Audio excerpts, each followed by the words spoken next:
welcome to another edition of Decaf. I'm Mark Cunningham, and filling in for Taylor this week, we have our Executive Vice President, Stephanie Witt. Welcome to the show, Stephanie. Thanks for having me. I'm excited to be here. A guaranteed upgrade over Taylor for sure, so way cooler. I won't tell her you said that. So we're going to get right into it here, and what we'll do is each week, me and Taylor normally do it, but we're going to switch up a little bit and have Stephanie and Justin join us every once in a while for a little added fun. So we'll get right into it here. First topic is Taylor Swift. So she had a new song called You Need to Calm Down. I guess I just watched the video right before this. Yeah, I've seen it. I've been blasting it on my radio, but I'm a huge Taylor Swift fan. Yes, I'm a huge Taylor Swift fan, so I'm kind of biased. It's not that catchy though, is it? No, I mean, I think the message that she's saying about people getting too riled up about stuff, I told you this morning I had a nasty note left on my car. We saw it, yeah. It said, what it said, it called you a dumb B word? Yeah. Which is not super classy. Which, to my credit, I did not park intentionally poorly. It was just kind of the way things wound up when I got there. But yeah, I mean, I kind of agree with her in this heightened state of everybody kind of going back and forth on things. And I...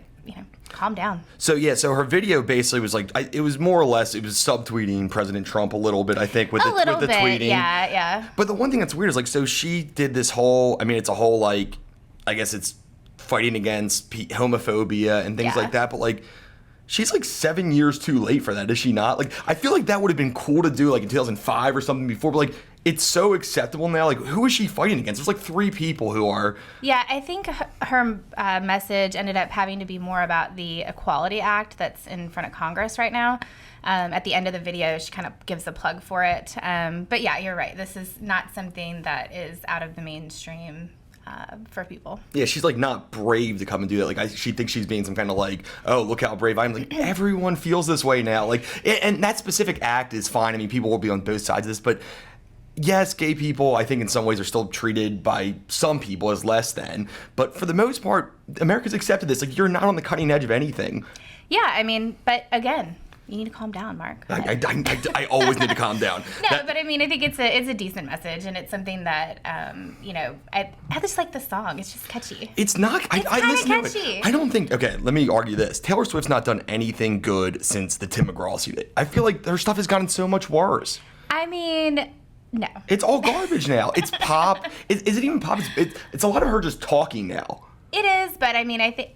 can I make a record? I'll talk. You can. I don't think people would buy it, but... She is a genius songwriter in the sense that she knows how to write a hook and have a beat and have a message and tell a true story, something that's going on in her life. And I think that's why a lot of people identify with what she's talking about. Yeah, I think genius is a stretch. But she is the songwriter that people like, but I'm just kind of done, I think, with celebrities telling me what to do as well. Yeah, now the politics of it, I don't think necessarily every...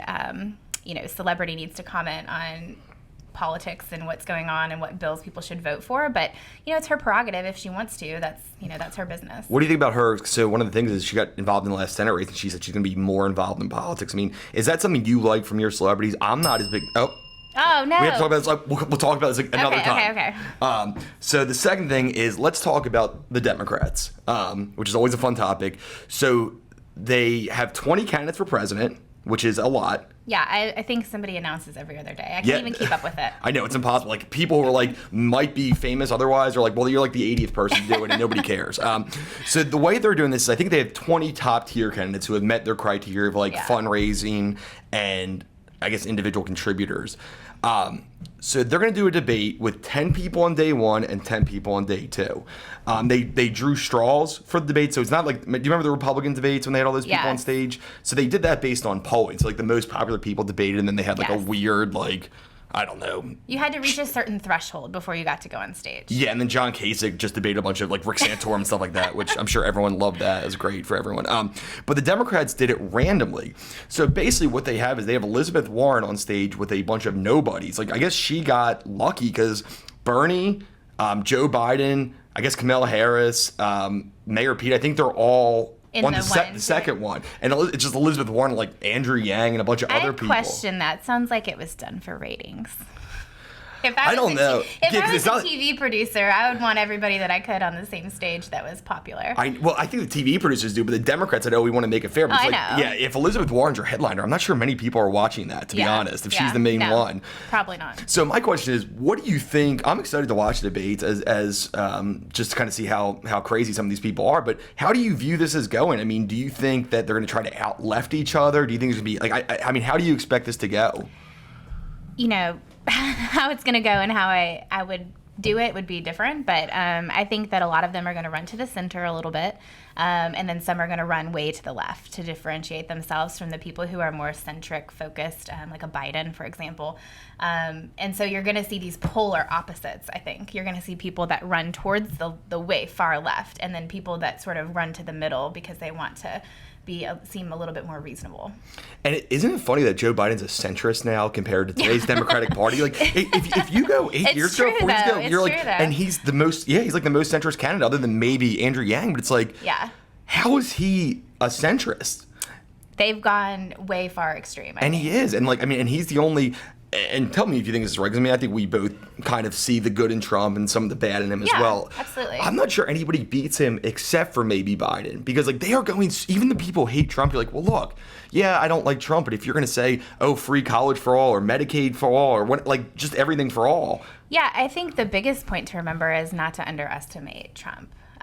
That's what I think people found out in the first time around, and I don't think he's going to be somebody to lay down and take it. So we'll see what they come up with. He certainly won't lay down. Oh man, so many good things. We have too much to talk about. Okay, so we have two more topics, and they're both Tennessee focused. I think that both of these things are things that we're actually excited about. How rare is it, like in Nashville, we have positive things to say, but I am so excited. We're going to start off. So do you want to tell us what happened last night? They voted down the property tax increase in Nashville, and I could not be more excited. And you, as a homeowner in Nashville, this affects both of us a lot. Oh, absolutely. So it was 20-18, so it was really close.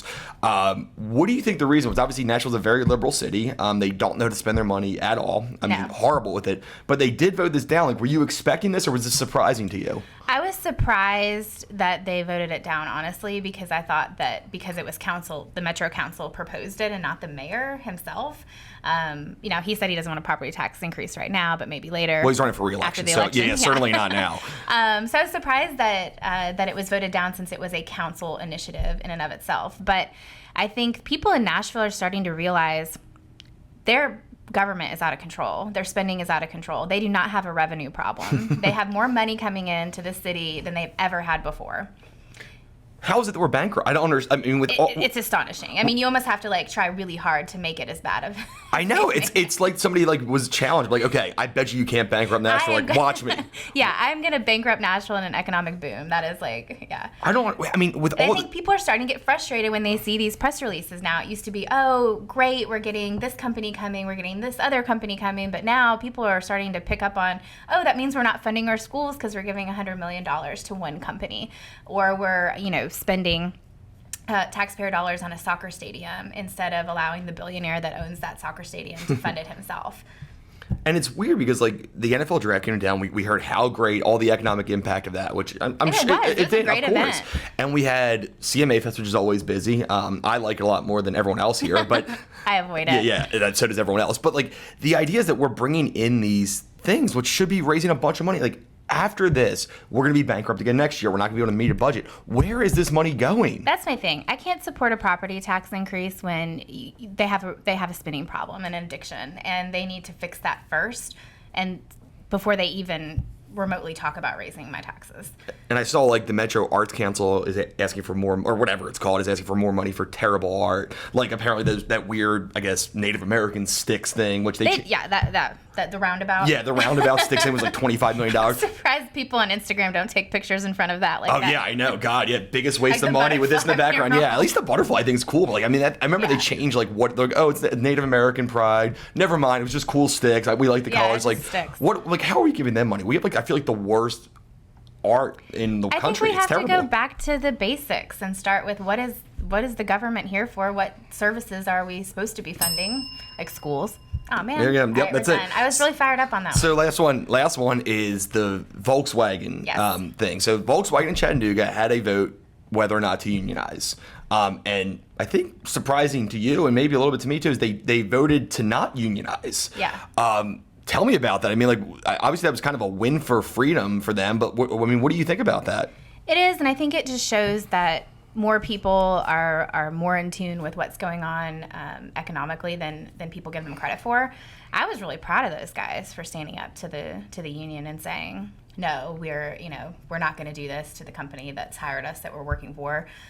We feel like we're being treated fairly, and we're being listened to. And some of the tactics that the unions use, I think, turn a lot of people off. Yeah. It's funny, I commented on a Tennessee Holler article, which was a mistake to begin with.